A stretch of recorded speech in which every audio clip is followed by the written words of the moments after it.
தாங்கும் கரங்கள் உண்டு, உந்தன் இதயம் தளர்ந்ததோ,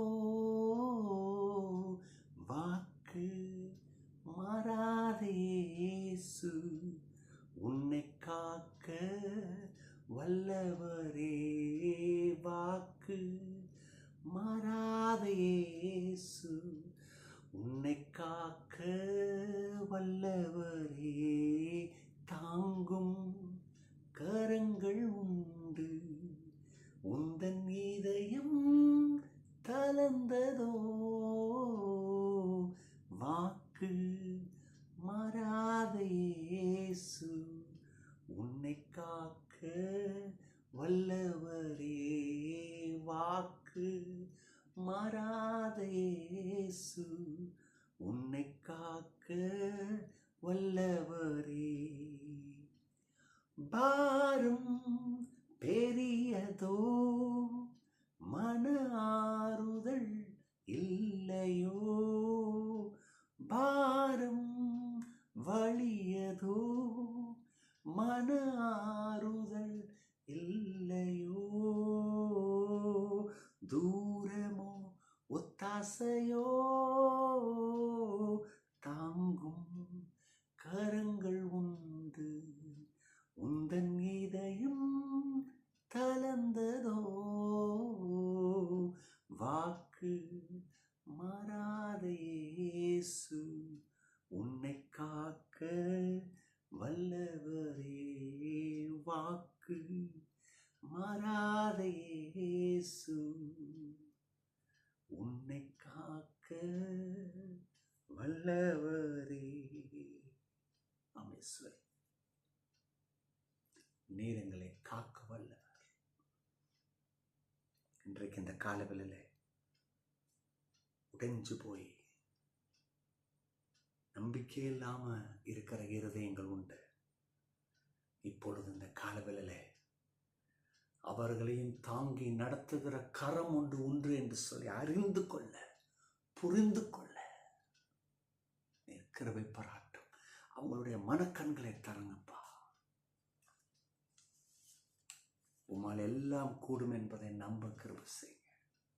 பாரம் பெருசா இருக்கலாம், மிக வலியதா இருக்கலாம், ஆறுதல் இல்லாமல் இருக்கலாம், ஆனா ஒத்தாசை உண்டு. அந்த ஒத்தாசை இயேசு. இன்றைக்கு உங்களுடைய பிள்ளைகளுக்கு நீ ஒத்தாசை செய்ய போகிறேன். அவர்கள் குழியில் இருக்கலாம், போராட்டத்தில் இருக்கலாம், சிங்க கெபியில் இருக்கலாம், அக்னி சூழில் இருக்கலாம், செங்கடலுக்கு முன்பதாக நிற்கலாம். உமது கரம் அதிசயத்தை செய்யும். ஆமென், ஆமென், ஆமென். தேவஜனமே, இன்றைக்கும் வேதத்தின் ஒரு பகுதி எடுத்து தியானிப்போம். 2 கொரிந்தியர் 5:17. 2 கொரிந்தியர் 5:17. 2 Corinthians chapter 5 verse 17. Therefore, if anyone in Christ, கிறிஸ்துவுக்குள், ஒருவன் கிறிஸ்துவுக்குள் இருந்தால் அவன் புது சிருஷ்டியாயிருக்கிறான். அந்த வசனம் இப்படியா வருது, பழையவைகள் ஒளிஞ்சு போயிடுமா, எல்லாம் புதிதாக மாறுமா. என்ன ஒரு அற்புதமான வெளிப்பாடு. பவுல் இதை கொரிந்து சபைக்கு எழுதுறாரு. ஒரு பெரிய வெளிப்பாடே கொடுக்குறாரு. எப்படிப்பட்ட வெளிப்பாடு? இன்னைக்கு பல விதத்தில் போராட்டம், நன்மை, சுகம், இதுக்கெல்லாம் போராடிட்டு இருக்கோம். ஒரு எழுப்புதல், சமாதானம் எல்லாம் உண்மைதான். ஆனால் இப்போ பவுல் எப்படி டீல் பண்ணுறாருன்னா, எப்போ இது எப்படி வரும்?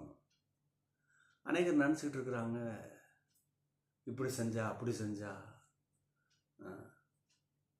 பல விஷயத்த கொண்டு வராங்க. சடங்குகள், சில விஷயங்கள் இல்லையா, ஏதோ ஒரு நல்ல காரியம் செஞ்சால் போதும் என் வாழ்க்கை மாறுமான்னு பார்க்குறாங்க. நல்ல காரியம் செய்கிறது நல்லது, ஆனால் பாருங்கள், வாழ்க்கைக்கு இன்னொன்று சம்மந்தப்பட்டிருக்கு. அப்படின்னா ஒரு நல்ல காரியம் செஞ்சாலே போதும் வாழ்க்கை நல்லா மாறிடும்னு சொன்னால் கிறிஸ்து அவசியமே இல்லையே. அந்த நல்ல காரியத்துக்கு அவ்வளோ பெரிய வல்லமை இருந்ததுன்னா ஏன் கிறிஸ்து வந்து மறிக்கணும்? கொஞ்சம் யோசிக்கணும். நினச்சிக்கிட்டாங்க இப்படின்னா செஞ்சால் இன்றைக்கி அநேகர் செய்வது உண்டு பாருங்க. அவங்க குடும்பத்தில் சில போராட்டம் இருக்கலாம், சில பற்றாக்குறை இருக்கலாம், சில வியாதிகள், சில பெரிய தொல்லைகள், சில பெரிய ஒரு பாண்டேஜாக இருக்கலாம். அவங்க அதுக்கு என்ன நினைக்கிறாங்க, இப்படி செய்யணும், தானம் தர்மம் பண்ணணும், அப்படி பண்ணணும். தானம் தர்மம் பண்ணுறது நல்லது, தப்பு இல்லை. ஆனால் வாழ்க்கையில் எழுப்புதலுக்கும் சமாதானத்துக்கும் இன்னொரு விஷயம் சம்மந்தப்பட்டிருக்கு, அது இயேசு. அதான் பவுல் சொல்கிறாரு, நீ கிறிஸ்துவுக்குள்ளே இருந்தா. எத்தனை பேருக்கு புரியுது? ரொம்ப முக்கியமாக டீல் பண்ணுறாரு. அப்பா நீ கிறிஸ்துவுக்குள்ளே இருக்கணும், அப்போ தான் நீ புது சிருஷ்டியாக இருப்ப. நீ உன் வாழ்க்கையில் புதிய நன்மை வேணும், புதிய ஒரு காரியத்தை பார்க்கணும், சூழ்நிலை மாறணும். அப்போ பாரு, இதெல்லாம் வாஸ்தவம் தான். ஆனால் நீனே புதுசாக மாறிடுவா, தெரியுமா? அதுக்கு என்ன விஷயம்னா இயேசு. அப்போ இந்த கிறிஸ்துவ மையமான ஒரு வாழ்க்கை ஜீவியம் பண்ணணும்னு பவுல் சொல்கிறார். நியூ கிரியேஷன் இன் கிரைஸ்ட், ஒரு புதிய ஜீவியம், ஒரு புதிய மாற்றுதல், ஒரு புதிய எழுப்புதல் எதுக்குள்ளே இருக்குன்னா கிறிஸ்துவுக்குள்ளே.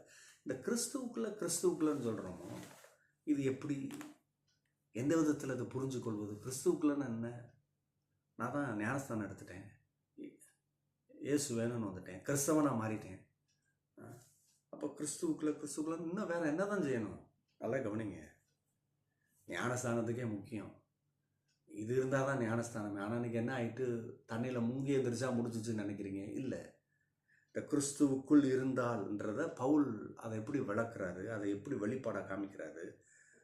இந்த இஃப் எனி ஒன் இன் கிரைஸ்ட்ன்றது அது எதை காமிக்குதுன்னா கிரைஸ்ட் மென்டாலிட்டி அல்லது ஆட்டிடியூட். இது ரொம்ப அவசியம். இந்த மென்டாலிட்டி எப்போ வரும் உங்களுக்கு? கிறிஸ்துவ போல யோசிக்கிறது, செயல்படுறது, இல்லையா? கண்டதை பேசிக்கிட்டு இருக்கிறது இல்லை. கிறிஸ்து எப்படி பாருங்கள், ஏதாவது வீணான வார்த்தை வந்ததா? இப்போ பாருங்கள், அந்த மென்டாலிட்டி உள்ளே வரணும். 4 பேர்கிட்ட இருந்து கற்றுக்கிற மென்டாலிட்டி இல்லை, இங்கேருந்து இவர்கிட்ட இருந்து கற்றுக்கிறது. ஒரு கிறிஸ்துவுக்குள்ளே பிறக்கிறவன், கிறிஸ்துவுக்குள்ளே வளர்றவன் எப்படி இருக்கணும்? இன்றைக்கி பாருங்கள், ஒரு டிஃப்ரென்ஸே இல்லாமல் போயிடுச்சு. எப்படி வேணால் வாழலாம், ஜீவிக்கலாம், இதுனா ஒரு தப்பான போயிடுச்சு. இந்த காலகட்டத்தில் தான் பவுல் பேசுகிறாரு, இல்லைப்பா, in Christ, any one in Christ, கிறிஸ்துவுக்குள்ளே இருக்கணும். நீ உலகத்தை கொஞ்சம் பிச்சு வச்சுக்க முடியாது. நிறைய பேர் உலகத்துக்குள்ளே இருந்துக்கிட்டே இல்லை நானும் விசுவாசின்றாங்க. இல்லை, சாத்தியம் இல்லை. கிறிஸ்துவுக்குள்ளே இருந்தால் அங்கே மென்டாலிட்டி வேறு மாதிரி இருக்கும், ஆட்டிடியூட் வேறு மாதிரி இருக்கும். இந்த உலகத்தில் இருக்கிறது இருக்காது பாருங்கள், இந்த உலக சிஸ்டமே இருக்காது. அது வேற உலகம். அது ஜீவனை கொடுக்கறது, எழுப்புதலை கொடுக்கறது. ரெண்டாவது, இஃப் எனி ஒன் இன் கிரைஸ்ட்னு சொல்லும் பொழுது த நாலேஜ் ஆஃப் காட், கர்த்தரை பற்றிய அறிவு, இல்லையா? இன்றைக்கி பாருங்கள், எதுக்கு எடுத்தாலும் அறிவு எப்படி போகுதுன்னா உலக பிரகாரமாக தான் போகுது. இந்த அவன் இதை செஞ்சானே, ஏன் நான் செஞ்சா என்ன, இப்படி செய்யலாமே, இப்படி தான் போகுது. இல்லை, வேத வார்த்தை என்ன சொல்லுது, நான் எப்படி செயல்படணும், நான் எப்படி பேசணும், எப்படி என்ன வேலை செய்யணும், எதை செய்யக்கூடாது. பாருங்கள், இந்த கர்த்தருடைய அறிவு ரொம்ப அவசியம். அது எப்படி வரும்? த்ரூ வேர்ட் ஆஃப் காட், வேத வார்த்தையில் தான் வருமே தவிர வேறு எதுலேயும் வராது. இன்றைக்கி பாருங்கள், சில பேருக்கு பலவிதமான பழக்கம் இருக்குது, ஆட்பழக்கம், இல்லையா?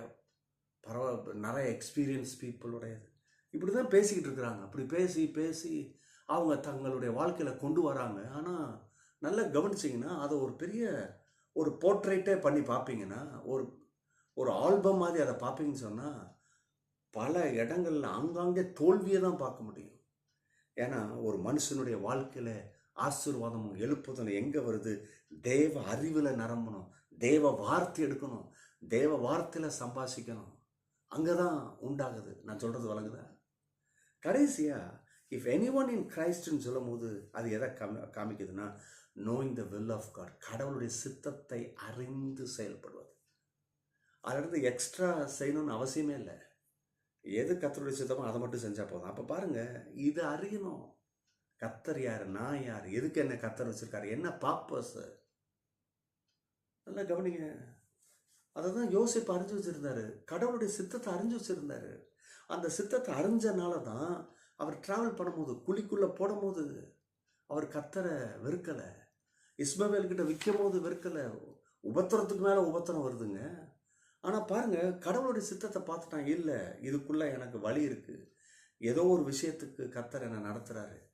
பல காரியங்கள் என்கிட்ட தோத்து போக விரும்புகிறாரு. அப்படி தன்னை முழுசாக அர்ப்பணம். ஏன்னா சித்தத்தை அறிஞ்சனால பாருங்க, இல்லையா? அவமானம் வருது, நிந்தை வருது, சிறைச்சால அனுபவம் வருது. இல்லை, மாத்தலையே கடவுளுடைய சித்தத்தை அறிஞ்சனால. கவனிங்க, இன்னைக்கு உங்களுடைய வாழ்க்கையில் பலவிதமான உபத்திரமும் பற்றாக்குறை வரலாம். இதுக்காக நீ கத்தரை விடுவியா? இதுக்காக இந்த வாழ்க்கையை வெறுப்பியா? இதை குறை சொல்லுவியா?